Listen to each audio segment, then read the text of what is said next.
what's up po mga kaibigan, mga kagulan at sa lahat, no? This is me for a good reaction honesty sa ating XB19, no? Be proud as a Filipino.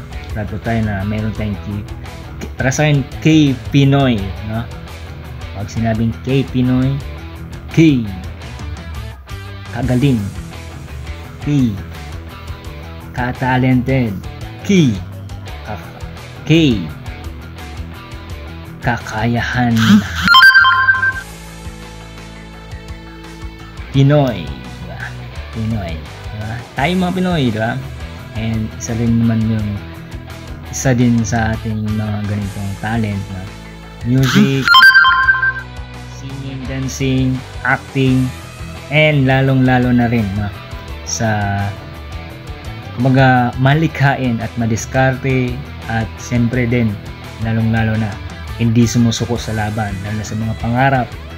So makikita natin dito sa part na to kung ano ang kanilang tagumpay mula noon, at kung nung nagsimula sila marami din talagang trial, struggle, no?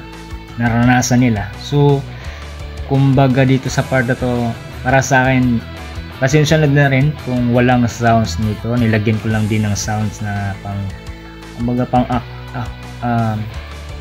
action, no? So pasensya na po, no, sa lahat kung ito ay nitong June, no? June, kung di ako nagkamali ba? Paki-correct kung meron akong maling na yung date nila isakto. And day 1 din meron pang isang day 2, no, na extend, no. So kumbaga sa akin, bilang isang Pinoy, proud po tayo na meron tayong K Pinoy, no? Diba? K Pinoy dito sa ating bansa. At meron pa tayong BINI, no? So BINI Universe, tapos merong K Pinoy tayo, XB19, no? So ating suportahan. Kumbaga dito sa part na to, para sa akin, my good reaction is kung bakit sila nagtagumpay, dahil hindi sila sumuko, lumaban, nagsipag, nagpatuloy, at nagtiwala sa Panginoon. At lalong-lalo na is yung kanilang determinado, focus in our goal, no? Sila nag-focus na sa goal at enjoy. Although may mga bashers, no, nung nag-start sila, hindi sila masyadong napansin, di ba? So hanggang dumating yung panahon, no, nahinog na sila doon sa part na, established na sila at sobrang na talaga. And hanggang nagustuhan at unti-unti hanggang ngayon, di ba? Marami na silang I think is achievement, success, but also tuloy-tuloy pa rin sila doon sa part, sa kanilang fashion, sa kanilang talent, sa kanilang paggawa ng kanta at music, galing sa music video, no, mula sa simula. So yun ay siguro para sa akin, lalong-lalo din dagdag is yung part na nagpatuloy sila lagi, although may mga times na nga sila, yung sila, yung parang I think kumbaga dun sa part, maraming I think siguro merong banggiyak, merong parang hindi ito, or sa tagal na training, pero God is good and all the time, no? Napakita lang dito sa part na to na kung kaya nilang magtagumpay dahil sa biyaya ni Lord, maging sa lahat, no, samples, no, sila maging samples. At along I know na marami ng mga Pinoy na naging success sa buhay, no, maging sa career, no, sa lahat ng passion, no. Kumbaga hindi lang sila yung si XB19 o sa ating mga K Pinoy, no. Para sa akin, marami ng mga Pinoy na sumikat, nabigyan ng break at nabigyan ng shine, no. So kumbaga dito sa part na to is kahit sino, no, pwedeng maging success, lalo na unang-una si Lord. First si Lord, hindi natin ang oras si Lord unang-una, at sa kanyang magtiwala tayo sa kanyang mga plano and sa proseso, i-enjoy and always pray and always trust, at huwag magsawang magdasal, magtiwala sa Kanya, and kung mayroon tayong mga pangarap sa buhay, i-offer natin i-deal natin sa Kanya para magabayan tayo, may guide tayo na maayos, at tuloy-tuloy lang, no? Dun sa mga part na yan, no? Kumbaga hindi rin kumbaga dun sa part na yan, pwedeng mangyari sa atin yung tayong mga ordinaryong tao na may pangarap sa buhay. Kung tayo ay medyo nahirapan or parang sobrang daming struggle sa ating buhay, pwedeng mangyari sa atin yung success sa tagumpay sa buhay. At lalo na kapag nasa tagumpay na tayo dun sa part na yon na pinagkakalob ni Lord, huwag tayong mawalan ng pag-asa at huwag tayong mawalan ng oras kay Lord, no? Huwag tayong humiwalay kung naging success ka na o naging success tayong lahat sa buhay, no? Sagana, blessings, at yung pag-iingat ni Lord at pagmamahal ni Lord. Huwag tayong umalis sa Kanya. Huwag tayong humiwalay kung nasa success na tayo, tagumpay na. With it mean is nandito pa rin kung ano tayo noon hanggang ngayon. Kung ano man yung tagumpay natin, ganun pa rin yung natin for attitudes and ang ating sarili. Nandun pa rin tayo kay Lord. At sa kanilang concert, no, dito sa atin sa Araneta Coliseum ba? Kung hindi ako nagkamali, i-correct din. And sana ay magustuhan din niyo itong aking good reaction at honesty, no? Honest na reaction, but also dire-diretso, no? Sa part na to, sa kanilang concert, no? Sa part na yan, pasensya na rin, ulitin ko, walang sound siya. I mean, tinanggal ko para at least hindi siya maiwasan yung copyright. So dito sa part na to, si Pablo, the leader, no? Maganda rin talaga ang kanyang pagiging leader dahil makitaan mo naman talaga dun sa part na talagang marunong siyang kumbaga brotherhood, no? Pamilya, no? Dun sa part na yan. At lalong-lalo na is yung kumbaga good leader siya na talagang siya ay dapat na maging leader dahil nga sa kanyang kumbaga passion and kumbaga kumbaga team, no? And kumbaga bawat isa may kanya-kanyang talent, may kanya-kanyang genre or yung iba't ibang skills sa bawat isa, and nabuo sila sa isang team, no? Sobrang saya din makita natin yung mga K-Pinoy, no? Kung tawagin natin para sa akin, no? Dahil sila ay Pinoy at lalong-lalo na kung ano man yung success nila dahil yan dahil kay Lord, dahil ginagabayan sila at nandun pa rin sila at siyempre nagsumikap din ba.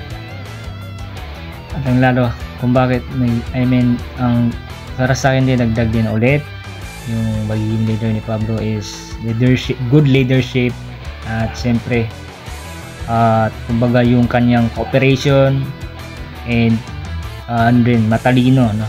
Genuine, genuine, no?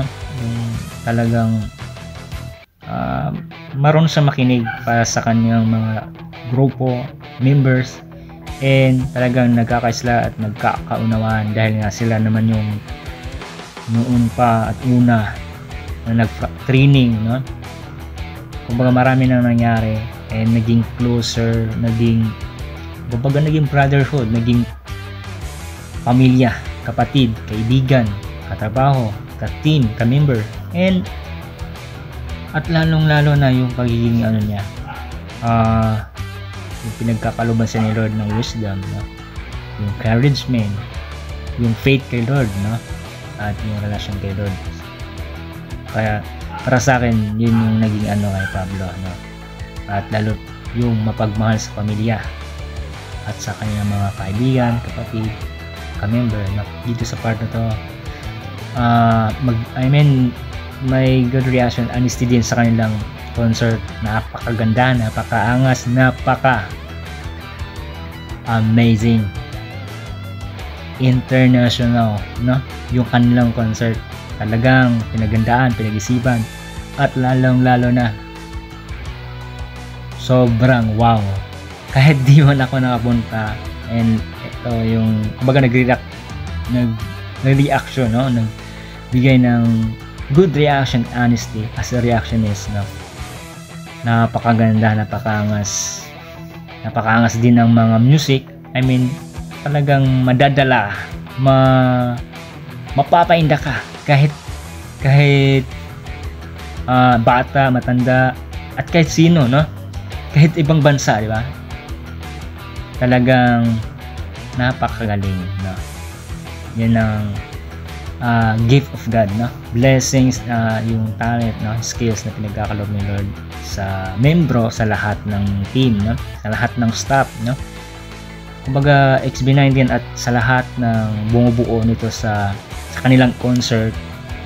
So all of staff, no? At maging XB19, no? Napakaangas, napakaganda, at siyempre God bless, at tuloy-tuloy niyo lang. I know, kumbaga naging matibay, naging malaking pundasyon yung kanilang faith kay Lord, at yung gustong-gusto at determinado sa pangarap, at siyempre ini-enjoy nila, love nila yung passion nila, singing, dancing, creating songs and music video, at sa lahat ng bumubuo sa bawat buong team, no? Itong XB19 at lahat ng staff, lahat ng kumbaga lahat yun. Hindi ko man masabay sa isa-isa, pero angas talagang wow. And tuloy lang, and nawa ay hindi kayo magbago totally, no? Hindi magbago, kumbaga it's humbleness and love, caring, and siyempre magtagal, no?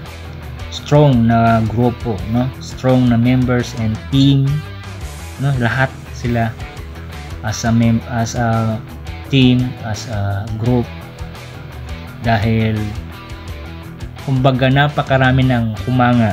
Isa na ako doon, at sa lahat maging ibang bansa, no? Humanga sa kanilang pagiging magaling, di ba? Dito sa part na to, but also sulit, no? napakasulit ang kanilang concert, and talaga naman talagang meron pa nga dyan, yung nandun, nakita ko sa TikTok na merong dalawang mga ilaw, no? Mga dalawang boys, or ano ba yung light na green, no?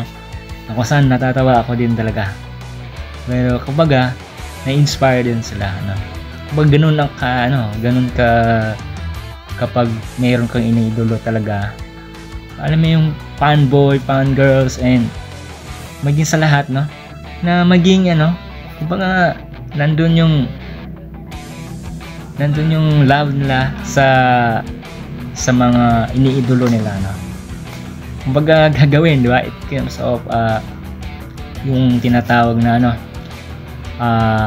pupunta, no? Sa concert, pupunta kahit may mga kumbaga, alam ko mahal ilan sa lapit na yan assignment, pinaka malapit at pinakalayo, kumbaga may mga price yan, pero kumbaga dito sa part is walang walang price yan.